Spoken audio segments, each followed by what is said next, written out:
This is WMNF Tampa 88.5 FM, Community Conscious Radio. The opinions presented on the Healthy Steps show are the evidence-based opinions of Dr. Fred Harvey, the callers, and his guests. These are not the opinions of the staff, the volunteers, or the board of WMNF.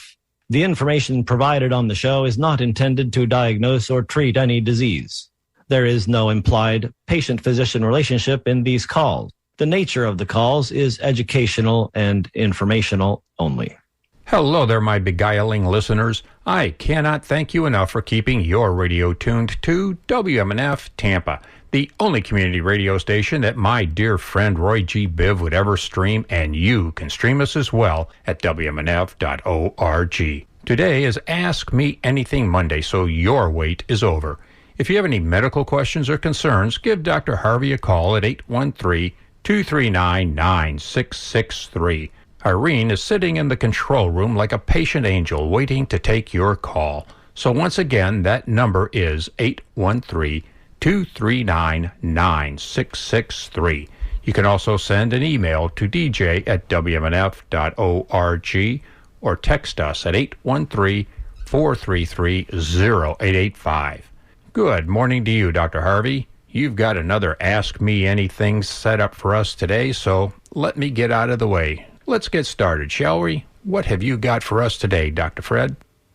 Well, let's do that again. But you always throw these ringers in there, you know? Your friend Roy G. Bibb's probably really pissed off right now because I think he was the founder of all the DEI initiatives, considering his rainbow approach to everything. There you go, exactly. He's quite the guy. He is a walking, talking mnemonic device. Exactly. How are you doing today? I'm doing well. How are you? I'm doing hunky-dory. Just enjoying the day. Exactly. It's getting a little difficult to keep in my healthy steps, dodging all these raindrops. But boy, I'm loving the raindrops. Well, it's not happening here yet, or at least not that I've been seeing. It's that scattered showers kind of thing that we're hoping that kind of does start falling in my area in St. Pete. My wife is trying to get her garden to bloom. Yeah, so maybe we should ask for some chemtrails to help promote that. Well, let's not go there. Let's not go there. So, yeah, but all kinds of interesting thing does come up in the news, and diet comes up again and again and again and again. And I was just reading this little blurb from a company called The Brighter Side News. I like that because they always try to tell you something that's going to give you a possibility of lifting things up. And this article says the MIND, M-I-N-D, diet cuts dementia risk by 25%. I think that's pretty impressive. So the tagline is, following a healthy eating plan might help lower the risk of dementia, including Alzheimer's disease. And this was from a study involving 93,000 adults over a many-year period. And the MIND diet is a diet comprised of, primarily it's the Mediterranean diet. And then there's this other diet that they created, I think it was in the 80s, called the DASH diet. The DASH, I forget what it stands for. The DASH is one that was created by doctors to help stop blood pressure. It's the dietary approaches to stop hypertension. Primarily, it's a Mediterranean diet, but they also help you reduce the salt in your diet. So you don't salt foods as much. That's primarily it. So it's basically what they're saying here in this study is that the Mediterranean DASH intervention, so it's basically the Mediterranean diet with low salt, low sodium, actually adds a whole 2%, because the Mediterranean diet alone, without doing the DASH part, reduces your risk of getting dementia by 23%. When you add the low salt part, it adds a whopping 2%. I'm not sure that it's worth it, but it could be if you have hypertension, high blood pressure. So, the DASH diet has been shown to actually reverse high blood pressure. So doing these things actually could be really, really useful. The DASH diet, or the Mediterranean diet, what really is on this? Whole grains, a slice of whole grain bread, a bowl of, a half cup serving of oats, brown rice, quinoa. These all have lots of fiber. They're really good for your cardiovascular health. Vegetables. So cooked vegetables, leafy vegetables, that's a half cup serving. And all solid vegetables are a half cup serving. But raw leaves are a full cup serving. And so 5 servings a day, 6 servings a day. If you weigh, 180 pounds, you probably want to get 8 servings of vegetables a day and 2 or 3 servings of fruits. More if you don't have a problem with sugar, less if you do. Dairy products, dairy is fine. So they have good protein, some sugar. So if you're having an issue with sugar, you may not want to do straight up milk, but fermented dairy like cheese and yogurt have much lower sugar. So they're actually better for people that have sugar issues. And lean, clean meat, chicken, fish, eggs, looking at 1 ounce is a serving. Most people who weigh, 150 pounds approximately are going to need 7, 8 servings.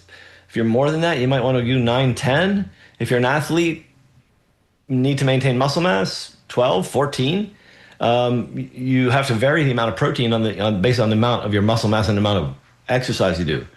Nuts, seeds, excellent things for overall health, reducing risk of colon cancer. So nuts and seeds, 4 servings, 1 to 2 servings per day, and beans, 1 to 2 servings per day.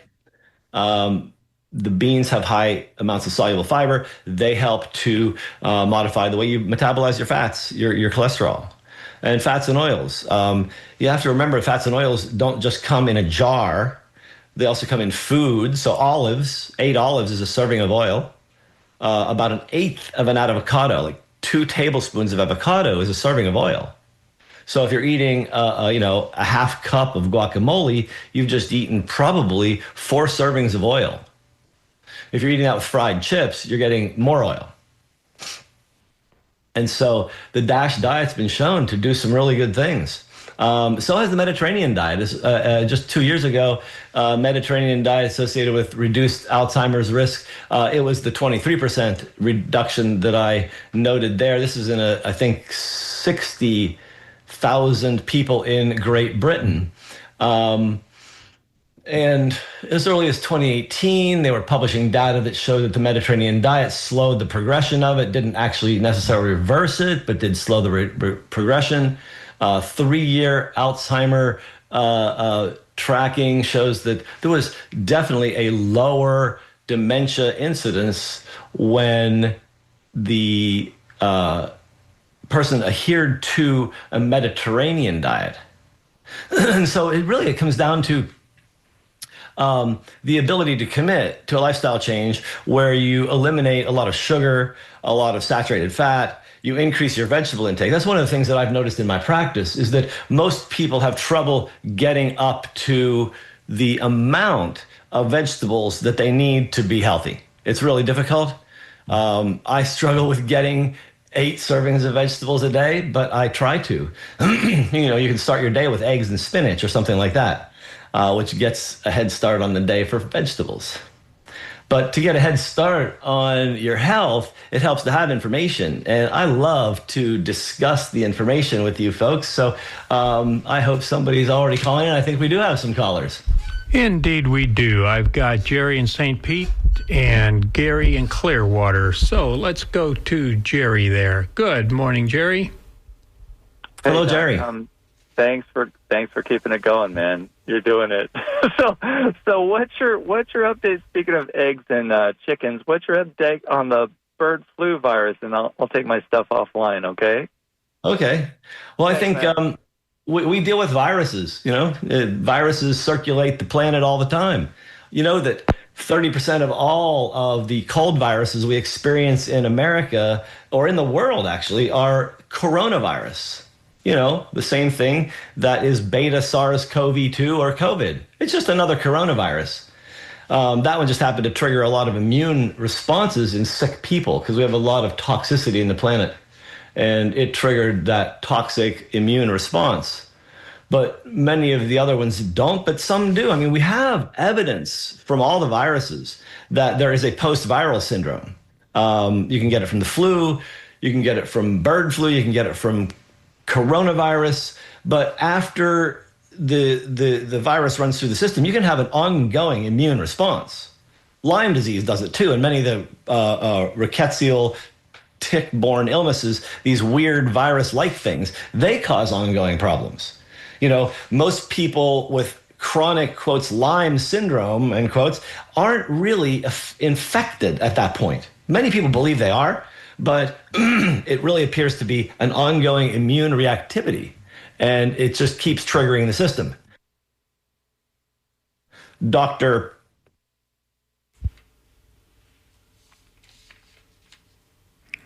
Are you there, Dr. Harvey?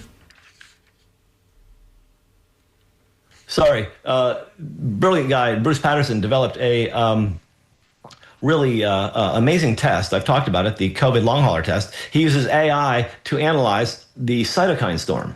Viruses can induce this thing called a cytokine storm. Cytokines are the molecules of communication that the immune system uses to direct what's going on in your immune system. And so some cytokines tell the immune system to get really aggressive, and some cytokines tell the immune system to calm back down. And so a balance between these sides is really important. But when you get an infection, say with Lyme or with COVID or with any other virus, like influenza can do this, you can trigger an ongoing feed-forward effect. HIV does this. Bruce Patterson found that one set of our white blood cells, our immune cells, carries around some residual protein that triggers the immune system. And he found out how you can calm that down. He also found that it happens in COVID. The spike protein is carried around in these same white blood cells, and it triggers ongoing inflammation. So in general, viruses can cause people to feel ill. People who are already ill with things like diabetes, lung disease, heart disease, they can get more ill more quickly. So they deserve some better protection. So I think that it would be really nice if people who were ill stayed home or wore a mask when they went out. Wearing a mask when you go out to protect yourself from somebody else's virus is marginally effective, but maybe worth it if you're really at risk. The other things that have been recommended for the last 4 years or so, or 5 years for coronavirus, COVID, viral immune activation syndrome, those same supplements still apply. Quercetin, vitamin D, vitamin C. These are really helpful tools to reduce the amount of problem that you get from the cytokine storm. So personally, I'm not worried about bird flu. I think the media is fabulous in really helping direct the fear campaign that our government likes to produce to keep people herded into submission. But other than that, I'm not terribly worried. I mean, infections are infections. Most people don't die from infections. If you do, it's probably meaning that it was time for you to go anyway because your work here was done. But generally, most people don't die from these things, but there is a possibility. So if you have medical illness, protect yourself. Stay away from people that are ill and consider wearing your mask, but primarily wash your hands. Stay out of crowded places and take supplements that support you. I think those are really important things. And good advice at that. I do have Tom from St. Pete on the line, but I want to do two things here. First, I want to remind folks that you're listening to the Healthy Steps Radio Show with Dr. Fred Harvey here on WMNF Tampa. And today is Ask Me Anything Monday, so you can voice your questions or concerns and are invited to do so by calling 813-239-9663. I've got Joe answering the phones today, and I'm very appreciative of that. And you can continue to send your emails to dj@wmnf.org. And I'm also going to take a second here. The doctor and I were sharing a sort of a little joke earlier, and I kind of skipped over what it was all about with the mnemonic device, and the guest who's listening to our show, Roy G. Biv. It's a mnemonic device, a memory tool to remember the order of the colors of the rainbow. And it's sort of a shout out to Pride Month and such, but Roy G. Biv is for red, orange, yellow, green, blue, indigo, and violet. All right, now back to the show, regularly broadcasting. Let's go to Tom in St. Pete. Good morning, Tom. Hey, before my question, I thought I would share with you what I do for my greens and beans for the week. I make a pot of collard. I get the organic collard leaves, and I chop them up. And then on top of that, I put broccoli, organic broccoli. I slice up the stalks and put the florets on top of that. And then on top of that, I put there's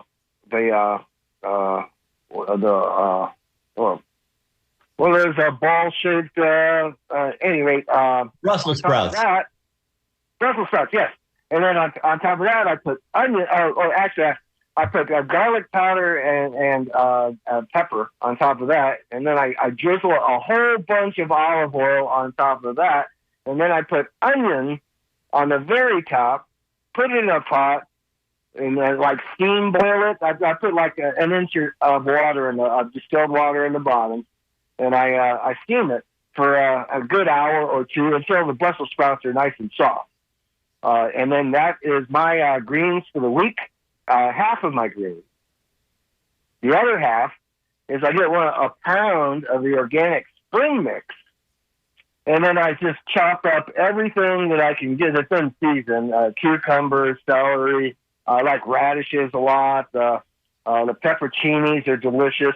I put blue cheese in there, and then I have my greens of my collards, and I have my greens of my spring mix, and then for my beans, I rotate red beans, black beans, all the different beans. I make a pound of beans every week, and then I just try and get through that before it goes bad. The beans seem to go bad before anything else, but that's a way to you can put that in your refrigerator, and then remember, don't eat until you're full.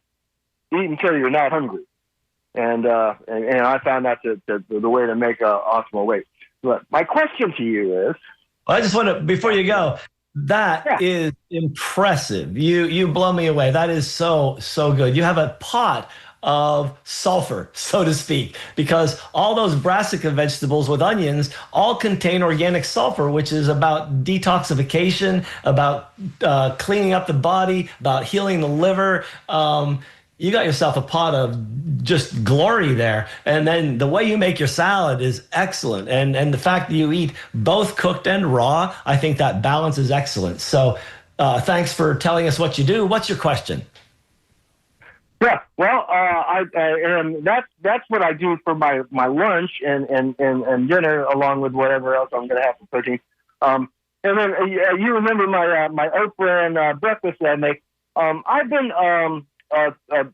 actually, I just started adding ashwagandha powder to my yogurt oat bran breakfast. And I've been hearing a lot about ashwagandha. The Indian ginseng, and it's good for daily consumption. But I'm just wondering what your professional opinion on it is. What do you think about it in daily consumption? Are there any caveats? Anything you can tell me about that? Well, I think it's actually a good boosting herb. Most of the studies that have been done on it are like short term, 3 months, but that's how most people do herbal studies. They don't have a lot of money to spend on multi-year studies. And so, it's really well tolerated. No one in the functional community talks a lot about adverse consequences. In the general science community, they talk about possibly liver effects or something if really high doses are used. But many people do use these things for long term, and they have used it for years in India. Frankly, it seems safe. And it seems like it's useful for balancing. I tend to reserve ashwagandha for people that are kind of exhausted and stressed out. If you're feeling pretty good, I don't know that it's really necessary to take extra herbs like that. Exactly, and that's why I was asking you. So maybe a better thing to put into my yogurt would be like moringa or something that's more of a staple. Well, moringa is like food. I mean, that's something you could add all the time, and it doesn't seem to have any problem. It does have good soluble fiber and minerals and protein, all kinds of stuff. But the ashwagandha, if you want to use it, maybe do it in pulse doses. Use it for a week on, a week off, or something like that to keep, the system stimulated but not constantly hammered. Or before a high stress. Like the holidays or going traveling or camping. That's exactly the way. When your systems are stressed out, you use ashwagandha for a support.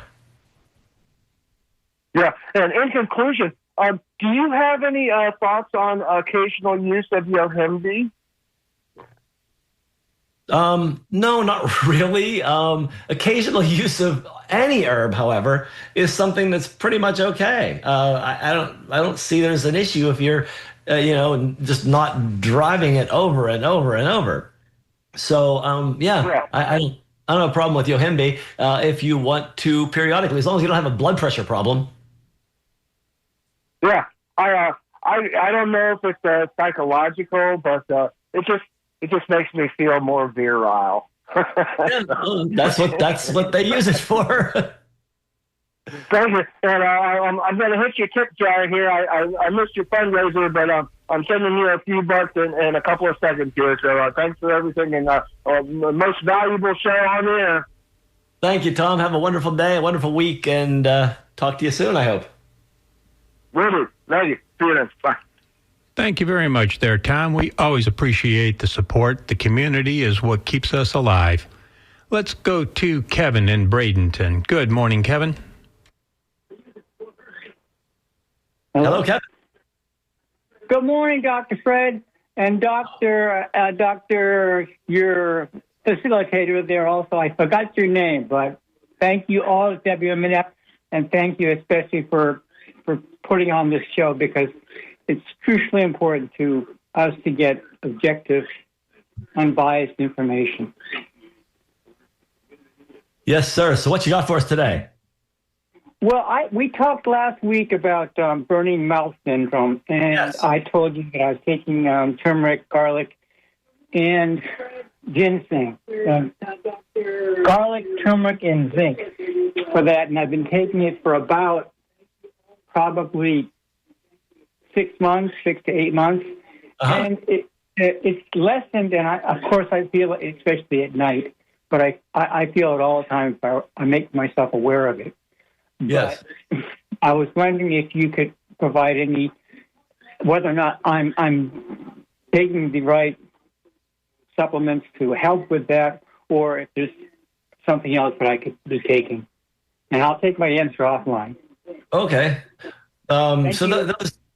You're welcome. Those choices that you've made are really good anti-inflammatory choices. No one really knows what causes this, but it seems that people respond to many different things in different ways. So one thing that you might start with is get rid of your commercial toothpastes that contain detergent like sodium lauryl sulfate, SLS, and any of those other chemicals like fluoride, anything that's in there that you don't want to irritate. Biotene, Biotene, is an enzyme-based cleaning that's used for dry mouth.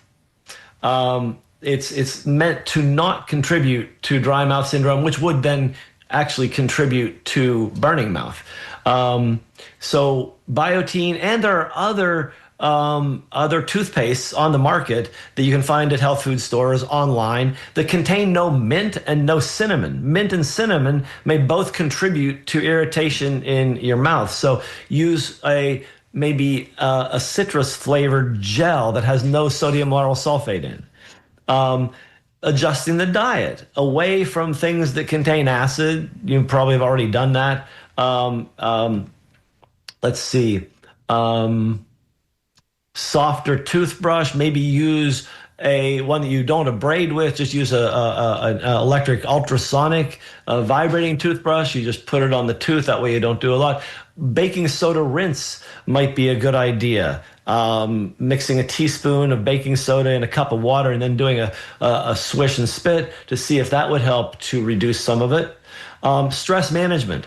Having this pain is stressful. So actually doing something like meditation or some other relaxation technique, breathing is excellent, could be really helpful to reduce some of the associated anxiety, et cetera, associated with it.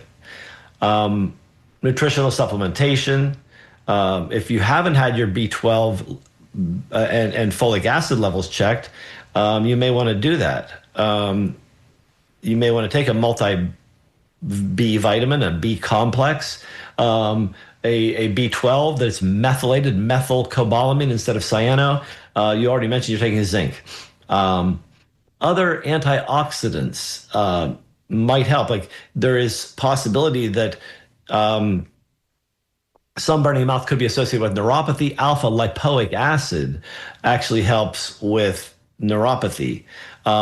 Topical pain, like people that have pain around a joint or neuropathic pain in an extremity, sometimes capsaicin, hot pepper extract, actually helps to desensitize the nerves. So doing a hot pepper rinse may be obnoxious in your mouth, but it may then calm the whole system down.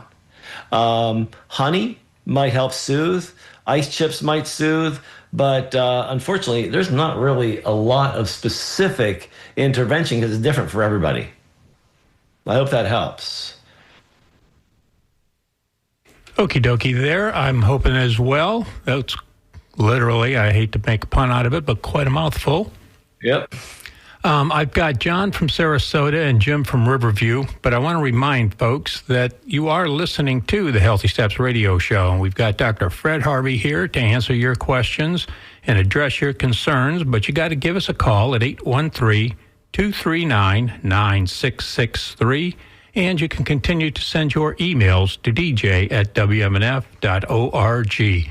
Let's go to John in Sarasota. Good morning, John. Morning. Hi there. How are you? Good. How are you? A lot, and I hunt a lot, and I've had a lot of ticks on me through the years.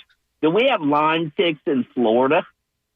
We have the organism Borrelia, which is the bacteria that causes what we call Lyme disease here in Florida. Yes, it's a different subspecies than what exists up in Lyme, Connecticut. And so if you do the LabCorp or Quest Labs generic CDC Lyme test, you might miss it because the protein on the surface of the Lyme bacteria from Connecticut is what they use for the test. But the protein on the surface of the one in Florida is different. They showed us this in 2012. University of Florida did a study on Florida ticks containing Lyme, and it was a different bacteria, so they couldn't find it on the standard Lyme test. They published this data, but nobody talks about it. And so if you get a Lyme test in Florida from a regular doctor, there's probably a 50% chance they're going to miss the active Lyme disease because it's the wrong test. Huh. Okay, I just wanted to ask that. Yeah, no, it's a pandemic. Lyme disease is a global pandemic. It's in every nation on the planet. Probably the only continent that doesn't have it is Antarctica. But if we take a dog down there, it probably. But in reality, it doesn't. It's everywhere, and there are many nations that are actually struggling with it. China has a huge problem. Europe has a huge problem. One of my Lyme colleagues has talked at numerous conferences in Europe, everybody has this disease, and it's a devastating illness when it is ongoing and causing arthritis and dementia and heart attacks. Okay, I appreciate that. You're very welcome. Anything else you need today? No, sir, that would be it, and thank you very much for your show. You're welcome. Have a great day, John. And thank you, John, for calling on in. We really appreciate the audience participation. And one of our participants is Jim in Riverview. Good morning, Jim. Good morning, Doctor. Good morning. Hey, I have two things I want to ask. One is I have diabetes. Yes. Okay. And I have it totally under control now because So is that of diet. type 1 or type 2? Type 2. Okay. And I have it under control now. As of last June, a year from now, it's a year this month, I went on kind of a healthier diet, and I have gotten my diabetes down to the point where the only thing I take now is one shot once a week of Mounjaro, 10 milligrams. Okay. The other thing that I have, I was diagnosed recently with a couple months back, is AFib. Okay? But my question to you is, when I started eating right, I don't like to call it diet. I'd rather call it healthy because really it's all habit. But Yes. when I started last June, I was 268 pounds. And I'm down to 223 today. So I lost like 48 or something pounds on an average. My question, though, is I've like, I don't know what to call it, mellowed out. Like, I still want to lose another 20, maybe 25 pounds. But I have hit a point where for the last 2 months, I have maintained between 223, and I'll go up a couple pounds to 229, back down to 223. I can't seem to get past this stage. So how's your sleep apnea being treated? I do wear a mask at night. I do have sleep apnea. So has your oxygen at night been checked recently? No. As a matter of fact, I just went to my primary doctor, and I got to see a doctor, sleep apnea doctor. Atrial fibrillation's principal two causes are sleep apnea and alcohol abuse. You have sleep apnea, and that would suggest to me that it's not controlled. But would that have anything to do with my weight staying the same? Absolutely. And I can't lose anymore? Sleep apnea causes diabetes. Sleep apnea causes obesity and prevents weight loss. Even what dose of Mounjaro are you on? The middle dose, highest dose? Where are you? I'm on 10 milligrams. And I don't know where that goes. How high does it go? Oh, I don't know. Okay. It sounds like I just take that shot once a week. So from what I've know about them, I don't use Mounjaro, but I think it's also dosed the same as Zepbound, 2.5, 5, and 10. And so you're probably on the highest dose, and you're not getting results. So that tells me your sleep apnea is not controlled. Gotcha. So if you have hypoxia at night, you're going to lose this battle. Well, that's another thing. Like during the night, for whatever reason, and even if I eat carbs at dinner, some carbs and stuff, at night my sugar seems to drop all the way down to like 65. Okay. So it's hard for, it scares me sometimes because it drops that low at night, when I sleep. When do you take your Mounjaro? I take it every Sunday. Sunday? Okay. And so honestly, it's not really associated with hypoglycemia. It doesn't do that. So this tells me again that you're having a problem with the sleep apnea and probably still hyperinsulinemia triggered by the sleep apnea. Right. Because see, my mask that I wear, I just have the sleep apnea machine on the highest thing. You know what I'm saying? Yeah, you need to if you have it on the highest thing and you don't know what's going on, you need to see a sleep doctor and get reevaluated. Okay. No question. Get to the sleep doctor. All right, Doug. That's all I had. I thank you. Best wishes. Take care. Bye-bye. All righty. I do have Phil from Bradenton on the line, and I can see the other line is flashing a little bit, but we're down to about 20 minutes, and I don't want to put any pressure on you all, but if you want to participate, just give us a call to the Healthy Steps Radio Show on WMNF Tampa, and Dr. Harvey will be glad to address your concerns. Just jingle 813-239-9663. Joe's in the control room waiting for your calls. So again, the number is 813-239-9663, and continue to send your emails to dj@wmnf.org. Let's go to Phil. Good morning, Phil.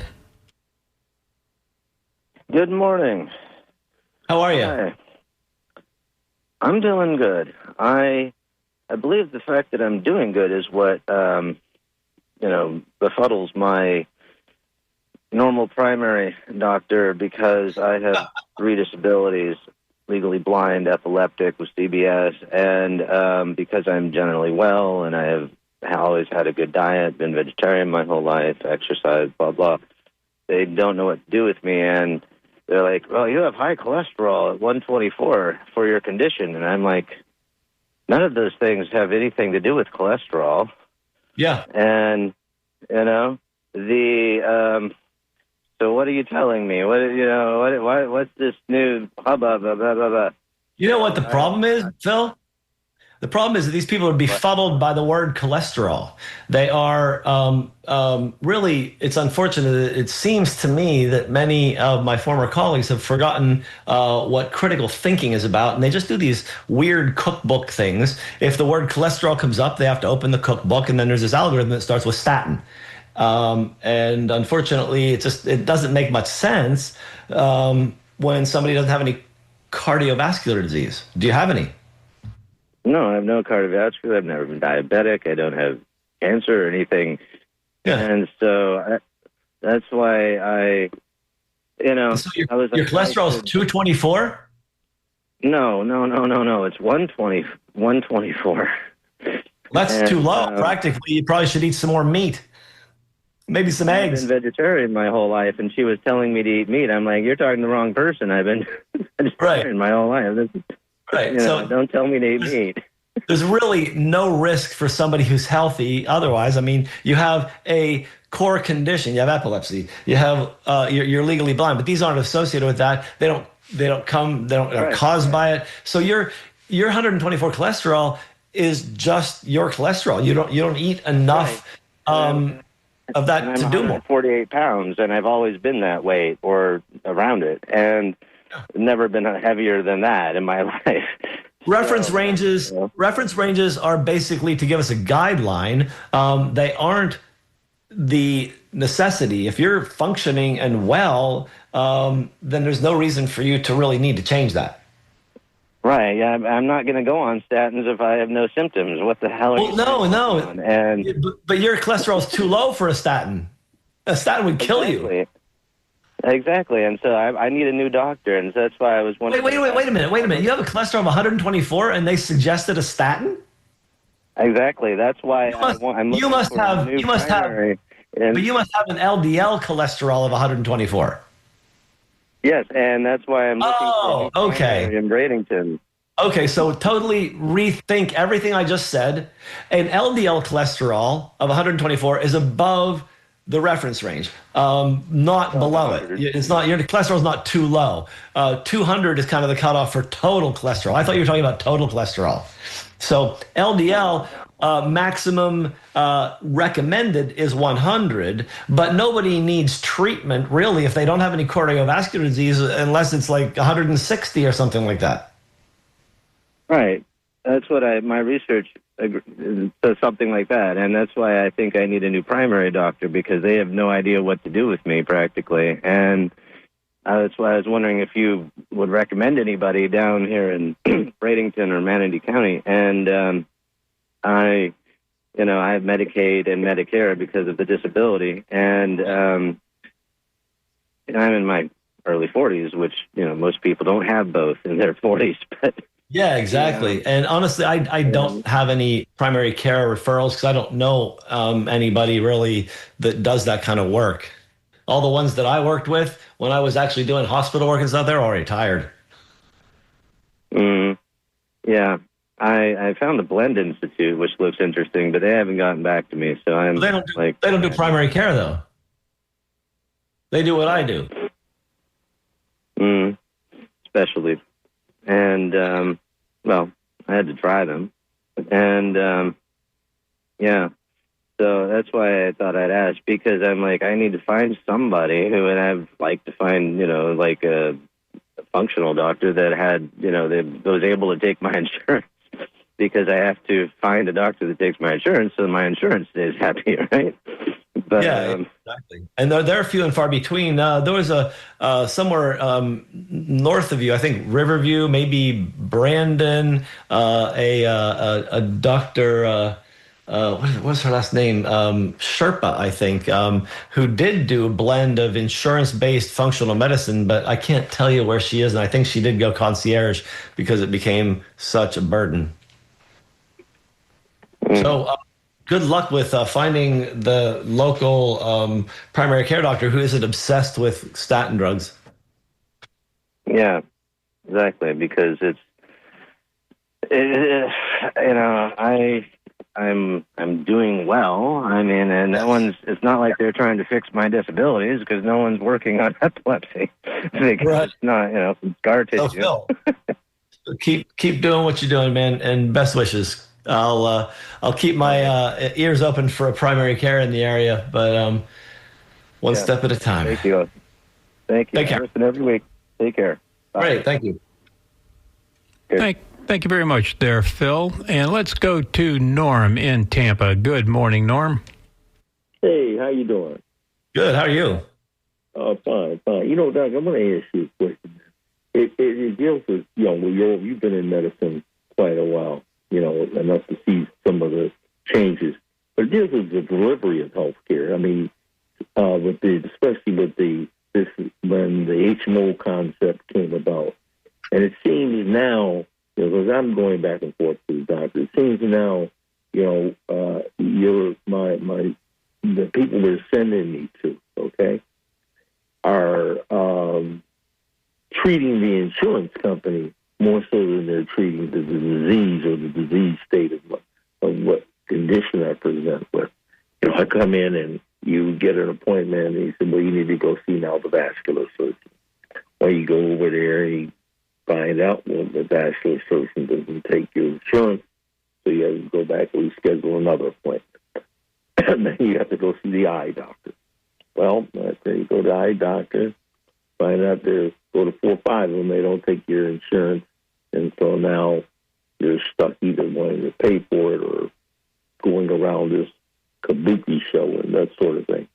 So what I see, and I don't know, I would say you've been there long enough, is that good old family doctor, they used to go to and was able to get, who knew your history, your family history and stuff, despite all of the technology that we put into medicine. We seem that we're not, the delivery is the doctors or physicians or the officers at least are working for the payers rather than the benefit of the patient, and that actually what's happening is I thought I'm getting a runaround. What really happened is that the medical profession decided to sign on to contracts with insurance companies. And they're not really working for the insurance companies directly, but because they've agreed to accept crappy pay and force people through the system, they're not actually able to do health care. They never really did. They did illness care, addressing an illness problem and helping you feel a bit more comfortable with your illness. But nobody's really done health care in Western medicine since about 1930. It's all illness care. What functional medicine approaches is health. We address the human and treat the human, help coach the human to a better state of health, higher frequency, essentially. But the standard approach in the current medical establishment is to look at an illness in 4 minutes and give you a prescription to take care of the illness, or be a gatekeeper and send you to somebody else who'll deal with the illness they don't want to deal with. And yes, it's a problem. It doesn't work. It's disjointed. There's no compassion, and there's no actual follow-through critical thinking. Nobody's managing anybody. It's just like the maintenance of chronic illness. I'd rather get rid of the illness, frankly. So you mentioned that there's no critical thinking here, right? You know, and you have a question for me, Norm. That's serious. Well, that's my observation. That's what I want to hear. If you are not or if you're observing or having the same feelings that I'm feeling now. Yeah. I'm witnessing a no care happening. I'm going to 4-minute visit is the average in Florida. How can you actually know the patient in 4 minutes? Right, and then electronic records. I mean, now we've got risk scores when you get prescriptions at your pharmacy. You know, we got like a NARC score is what they call it. But I do like electronic records. That way, I have pretty good handle on what's going on, and it's really nice for the controlled substances. That way, we know where they're going. Right. So, what do you think about this thing about corresponding responsibility, where you send a prescription over to a pharmacy, and the pharmacy says, "Well, I can't fill it based upon a certain measurement dose called morphine milligrams equivalent," which I've got let's find anything related to. I think it's great to have a team taking care of a person so that mistakes don't happen. Okay. Well, I don't think that. I think rather opposite, because I don't think the pharmacist has having. If you don't. The pharmacist is actually a trained professional who has a license to actually make sure that you're healthy. So it's his job, whether you believe it or not. That's actually what the pharmacist is supposed to do. And so, I have to disagree with you completely on your misconception of what actually the pharmacist is needing to do. When you're not doing a physical examination on the patient, or you don't have the patient's radiograph in front of you. Oh, the pharmacist is not practicing medicine, sir. The pharmacist is practicing pharmacy. That's a different practice than practicing medicine. Yeah. All right, thanks, Norm. Have a great day. All right, thank you very much. Okay, I appreciate it. Thank you there, Norman. Let's go to Jean in Largo. Good morning, Jean. Hi, Dr. Harvey. I'm grateful for your show. I have a question. I'm 76. I have a question about statins. My total cholesterol was 259, and I'm the one who asked my doctor if I could be put on something that would lower that. For years, I was never put on anything because my good cholesterol is very good. My my HDL is 87. My LDL was 156. Anyway, I was on the statin. It's called rosuvastatin for less than 2 months. In 2 months, my total cholesterol went from 259 to 193. Excellent. My non-HDL was 172, and it went down to 106. My LDL was 156. It went down to 92. Excellent. My HDL stayed the same, 87. My triglycerides went from 64 to 56. I guess my question is, should I go off this little 5 milligram rosuvastatin or stay on it? Well, I think that you've answered your question. Do you want your cholesterol to go back to 259 and your LDL to 156? Will it go back immediately then if I go off of the statin? What made it go down? I'm sure it's the rosuvastatin. I haven't done anything differently. Right. There you go. I always heard that statins weren't good, but okay, so I can stay on that little dose. Let me tell you something. There was a huge study done on one of the early statins. 20,000 people. 20,000. And in the course of the study, which I believe was a year-long study, 20 out of 20,000 left the study because of adverse consequences. That's 0.1%. That's not many people. Right. It's 1 in 1,000 left the study because of adverse consequence. So I think they're pretty safe. Yeah. Okay, good. I didn't know if there was a better one or if just stay on this one. Actually, that's one of the best ones because it doesn't go into your brain. Oh, well, that's good. Okay. Yeah. All right, great. I appreciate you. You're so welcome, Gene. Have a great day. And I would follow your doctor's recommendations on that one. It seems like it worked. Yeah, well, she chose it, but this is the first time I asked. to be put on Yeah, the good. because my other doctor said, no, you don't need anything, Gene. Nothing's going to bring it down, and your good cholesterol is high enough. But sounds like your other doctor was confused. But anyway, good luck with that. Have a great day. Thanks for calling. Okay, great. Thank you so much. Bye-bye. Have a good day. Bye. Okay. We've got no callers, so I'm moving over to email. And good call. First one here is Thomas, and he's asking about shingles. Had a bad case last November. It resolved. Last week, he got 2 spots on his arm. And so another recurrence, but it doesn't seem as bad. Can he deduct that because he had it recently, his immune system is working and it's probably not as bad because of that? That's quite possible, because that's the way even vaccines work. Now, he wants to know if he should get a vaccine when this is over. And I think it's likely, since you've had 2 events in a year, it's worth it to get it, because every systemic inflammatory event puts you at risk for chronic post-viral injury. And so you don't want to damage your nerves with that. So I'd consider a shingle shot. Let's see. Jan asks, I just learned that I have a 9-centimeter fibroid. Fibroid is a muscular tumor on the uterus. Doctor wants surgery. Well, the indication for surgery in a fibroid, from my perspective, is extra bleeding that is unwanted, uterine or vaginal bleeding, or pain. If you're not having bleeding or pain, that fibroid is a benign tumor and shouldn't be operated on. It's just if there's symptoms, yeah, but if there's no symptoms, that's just ridiculous cosmetic surgery. Why would you let somebody take your uterus out for that? Here's one from Cheryl. My mother is 92 and has been hospitalized for 8 days. She then went to rehab for over 3 weeks. Now she's back in the hospital with C. difficile. C. difficile is a chronic bacterial, or actually it's a bacterial infection that is an opportunist. It comes in when people are sick. It comes in when people are treated with antibiotics, and it causes an ongoing infection in the gut. And it seems that this keeps coming back, and she's always on strong antibiotics. Cheryl is very confused as to why it's not getting better with all this treatment. And one thing that we do know is that probiotics, including a probiotic of a yeast called Saccharomycin, Saccharomycin, or Saccharomyces, is a beneficial yeast that eats C. difficile. So everybody with C. difficile should be taking some Saccharomyces boulardii, and look that one up. It's really good for you. But also some regular probiotics could help too. And avoiding those antibiotics is really a good thing.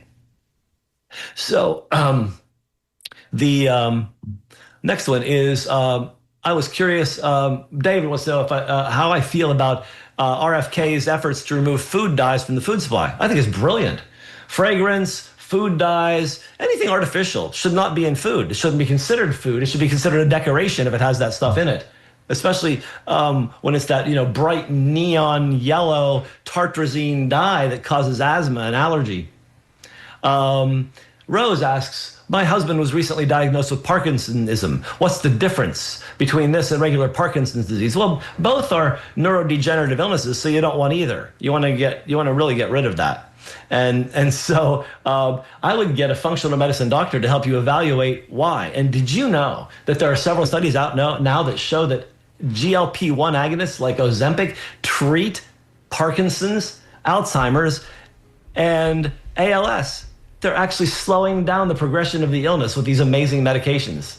And it's worth exploring. There's all kinds of options. And Parkinsonism can be held at bay with good intervention. So, hey, I want to thank everybody for these great questions, for the great interaction today on our show. And I really want to thank you, Bill, for handling the boards and doing production in-house. And Joe, thanks for answering the phones today. And everybody else at WMNF, I really appreciate the family. I've been loving the music this weekend. I've been moving and listening to all these great shows all weekend, and it's just been fabulous. Thanks again, everybody. Have a great week. See you next week. And thank you there, Dr. Harvey, and thanks to all of our callers and our listeners. You make this show shine, and thank you, Joe, for handling the phones. Couldn't do it without you. So to everyone out there, take care and stay healthy. You have been listening to the Healthy Steps Radio Show with Dr. Fred Harvey here on WMNF Tampa. Coming on up next is 5 minutes of NPR News, followed by the Sustainable Living Show, hosted by the touchstone duo of sustainability, Annie Ellis and Tanya Vidovic. Until next Monday at 10 a.m., thank you for supporting and listening to the Healthy Steps Radio Show with Dr. Fred Harvey here on WMNF Tampa, your community-conscious radio station. Stay safe, stay thoughtful, and know that you are loved.